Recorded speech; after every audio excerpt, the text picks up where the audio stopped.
hello everybody, and now for something a little bit different.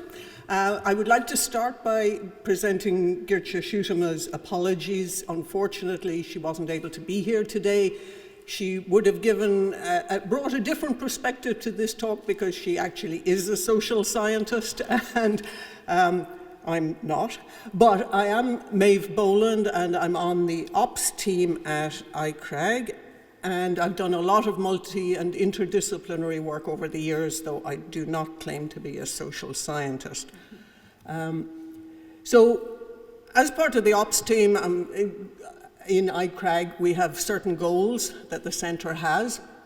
And the first two, I think, are pretty clearly connected to offshore wind, and we've heard a lot about them today, things like integrated research and environmentally sustainable development of resources.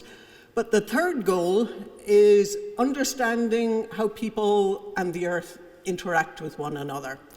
And that's something that quite a few people kind of scratch their heads and wonder about. What is a science centre doing this for? And there are many, many very valid answers to that question, but I want to just follow a sort of pragmatic line as to why this is important.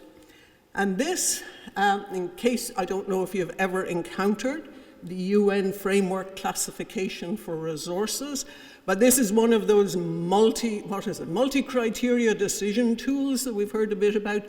But one of the reasons this one is important is because the European Commission love it. They are promoting it left, right, centre. It's coming to you from a European Commission perspective. And the aim of the game entirely, it's a way of judging the viability of a project. And they want to be able to see where a project is in its development path and how viable it is, and to be able to compare between projects and across projects. So the whole aim of the game is you start down here, and it's three-dimensional chess, and you have to get your project from here up to here. And you have to work out how to do that. And if we look at it in a little bit more detail, there are three axes, and this one here is just the degree of confidence. You start here knowing nothing about nothing. And then this axis is technical feasibility. And that's what we've been hearing about pretty much through this entire session. And it's really important, and everything you do is vitally important, but no matter how good you get at your technical feasibility, you're only going to move your project from here to here purely based on technical feasibility. You won't have got off the ground floor, if you like. You haven't even started up your environmental socio-economic viability axis, which they now call the E-axis. And you have, it's probably advisable to be thinking at least about the E-axis while you're doing your technical feasibility, because they do, as you well know, interact with one another and influence decisions that you make. So if we look at that E-axis in a little more detail, we've got environmental, socio, and economic components, which can also be summarized as the people, planet, and prosperity, highlights for sustainable development goals and things like that. But if we look at the economic factor, that one is very well developed. The dismal science, as economics is sometimes referred to, has been with us for centuries. Economists know about models. We know what a business plan looks like. We have a common language. There are methodologies for assessing economic viability, and there's a lot of oversight. We have Securities and Exchange Commissions. We have corporate governance rules. We have government regulatory agencies. So that part is fairly well established. The environmental part hasn't been around as long, but over the last good 50 years or so, we've established a framework for discussing the environment, for assessing it. We know what an environmental impact assessment looks like for a project. We have standards, we have thresholds, we have methodologies. All the stakeholders kind of speak the same language. There's oversight, there are environmental protection agencies. You can know where you are in that space pretty well.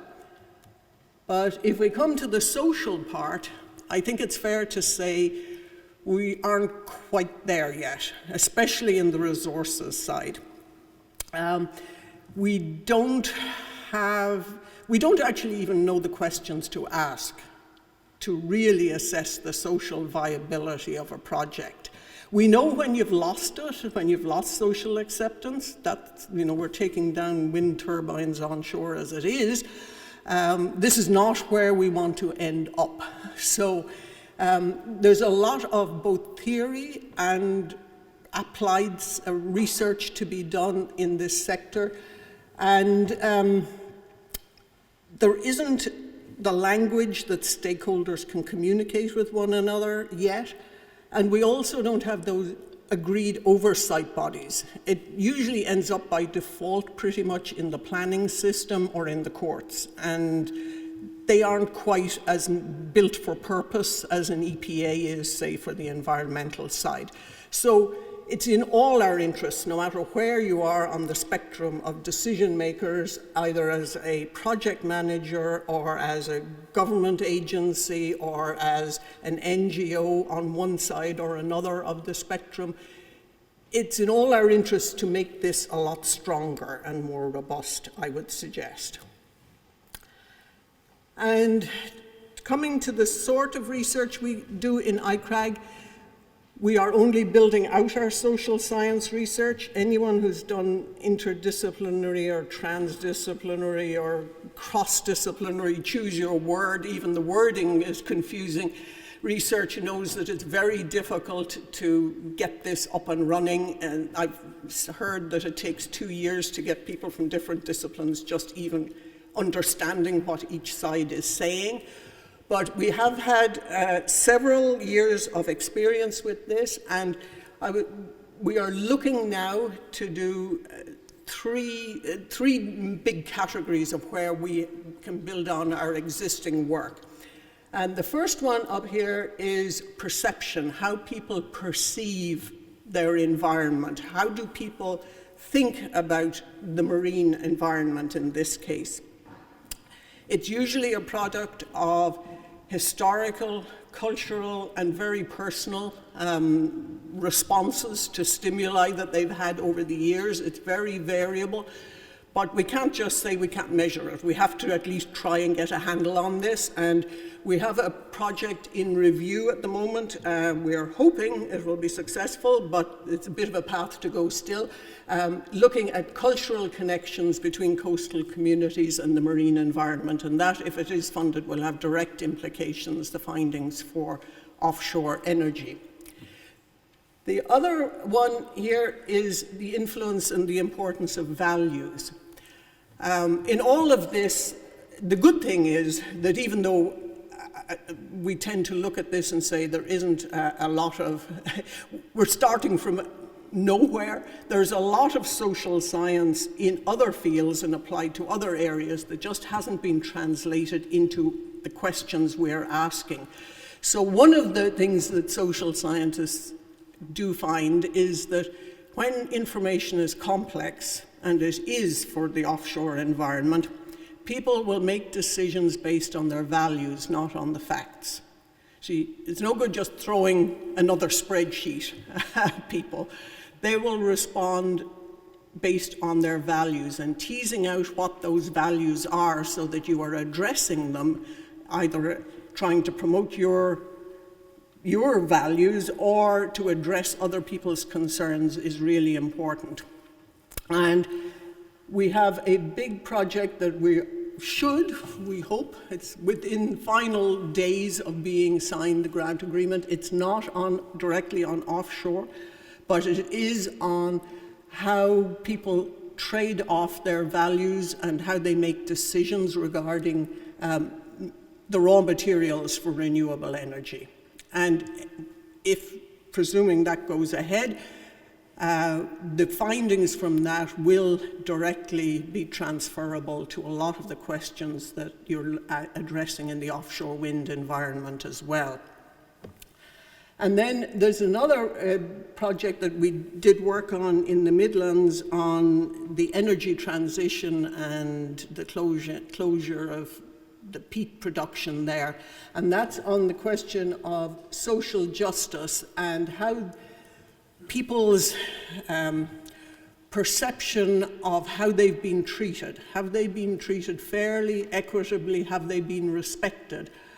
How those emotions, if you will, or those values affect whether they will participate in a process, in a discussion, in a dialogue, and whether they will accept decisions that are being made, how they actually engage with the decision-making process. So this is just a broad overview. I apologize that I am not an in-depth social scientist, but I think we can all see that there's an immense amount of work to be done here, which makes it really exciting. And it means that any findings at all that we come up with are a big contribution, because we do have a dearth of data, and we all need it, both in our own work and for those who are overseeing it and making decisions, either as a personal stakeholder, as a community stakeholder, as an oversight body. The more we can have evidence-based discussions and make evidence-based decisions, it will benefit everybody in the long run. So we are hoping to get much more engaged with this, because with that three-dimensional chess set, we have to be able to integrate. And more and more we're seeing the world is integrated, the research needs to be integrated, and the concepts from the human system, the social science side, need to be incorporated into the technical discussions that we're having as well. So with that, I don't have the answers, but there are a lot of people eager and very keen to go and find answers, to even define the questions, which is where we hope that dialogue between iCRAG and anyone else engaged in this research, and all of you, no matter whether you're industry, government, NGOs, communities, whatever, this has to be a sort of, not an all of government, an all of society effort to try and optimize this for all our good. So please contact us, especially Geertje, who's here. If she would, as I say, apologizes for not being here in person, but we will be happy to have discussions with any of you on this. Thank you very much.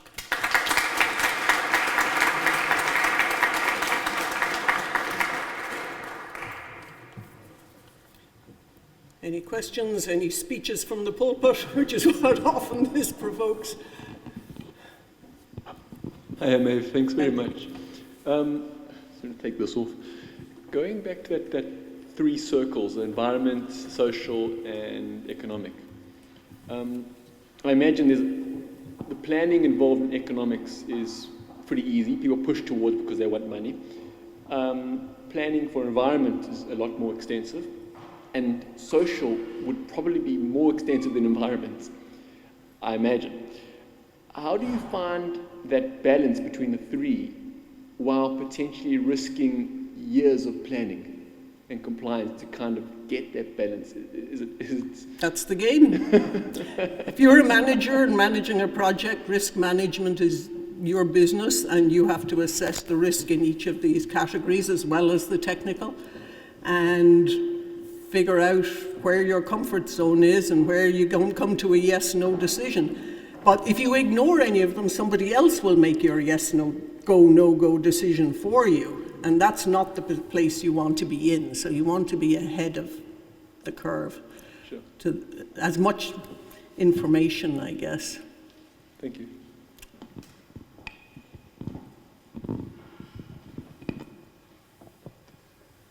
Very, very interesting. And social license to operate is really, really important. We know there are ongoing and have been problems with terrestrial wind farms and social license to operate. We only have one in Ireland, Arklow. And it's quite interesting, that one, in that the local community feels some ownership of that and actually embrace it. So it's quite a complex issue. But is it important, do you think, in terms of social license to operate and stakeholder engagement in wind farms for early intervention or an early communication, or is it something that can develop over time? Like in iCRAG, they actually feel they identify with it as their wind farm.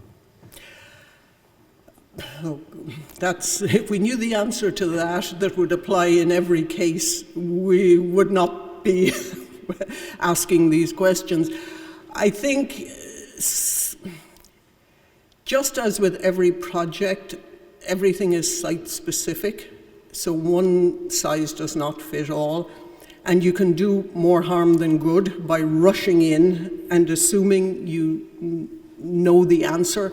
But I think that what, as I understand it, is being found is that honesty and openness and dialogue it's exposing yourself to risk, but it has by far the best chance of outcome because people appreciate that social justice end of things.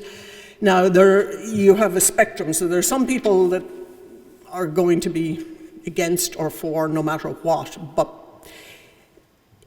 I think the question of values and what your values are, and do your values match and resonate with the people you're trying to communicate? Are you genuine? Goes a long, long way.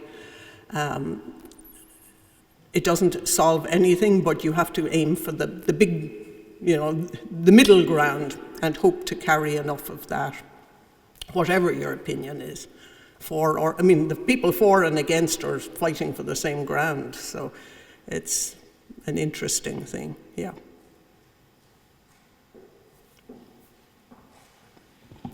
But isn't the important thing, we have research on some of the similar issues, maybe in different environments, slightly different technical areas, from different parts of the world, from the EU, from North America, from China, from wherever. It's bringing that together through what iCRAG can do to try and use existing research to see what's been done, what has worked, what hasn't, what seems to be what forms, and then trying to do the same sort of research more focused in the Irish environment? Absolutely. As long as you realize that things aren't directly transferable, but there are principles, and that's what we're still trying to figure out. What are the fundamental principles? What are the guiding framework questions to ask if you're doing, if you will, a social assessment? And yes, obviously you have to learn from anywhere that's going, because again, it's partly a question of gathering all the data and then deriving the principles, or starting with the principles and applying them, but that would be an obvious way to start, is to build on the hard work that others have done and the experiences, good and bad, that they've lived through. Yeah.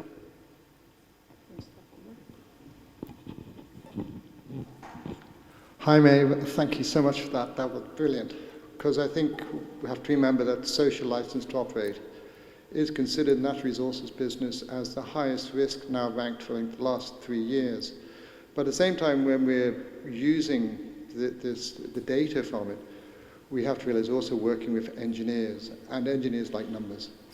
And when you're looking at value at risk, or even stakeholder value at risk, to put it into numerical forms, to weight it and things like that, is your research going down that route? Has it any feedback at that point? Because I think what I really was very interested in, when you talked about the value that people felt of their opinions. I mean, it's great taking stakeholder engagement, it's a wonderful thing, and then there's stakeholder engagement fatigue.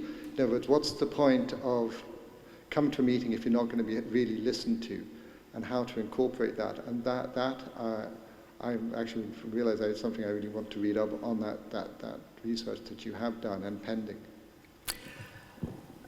We haven't as yet, that I'm aware of, done they've done the research to try and turn it into numerical values.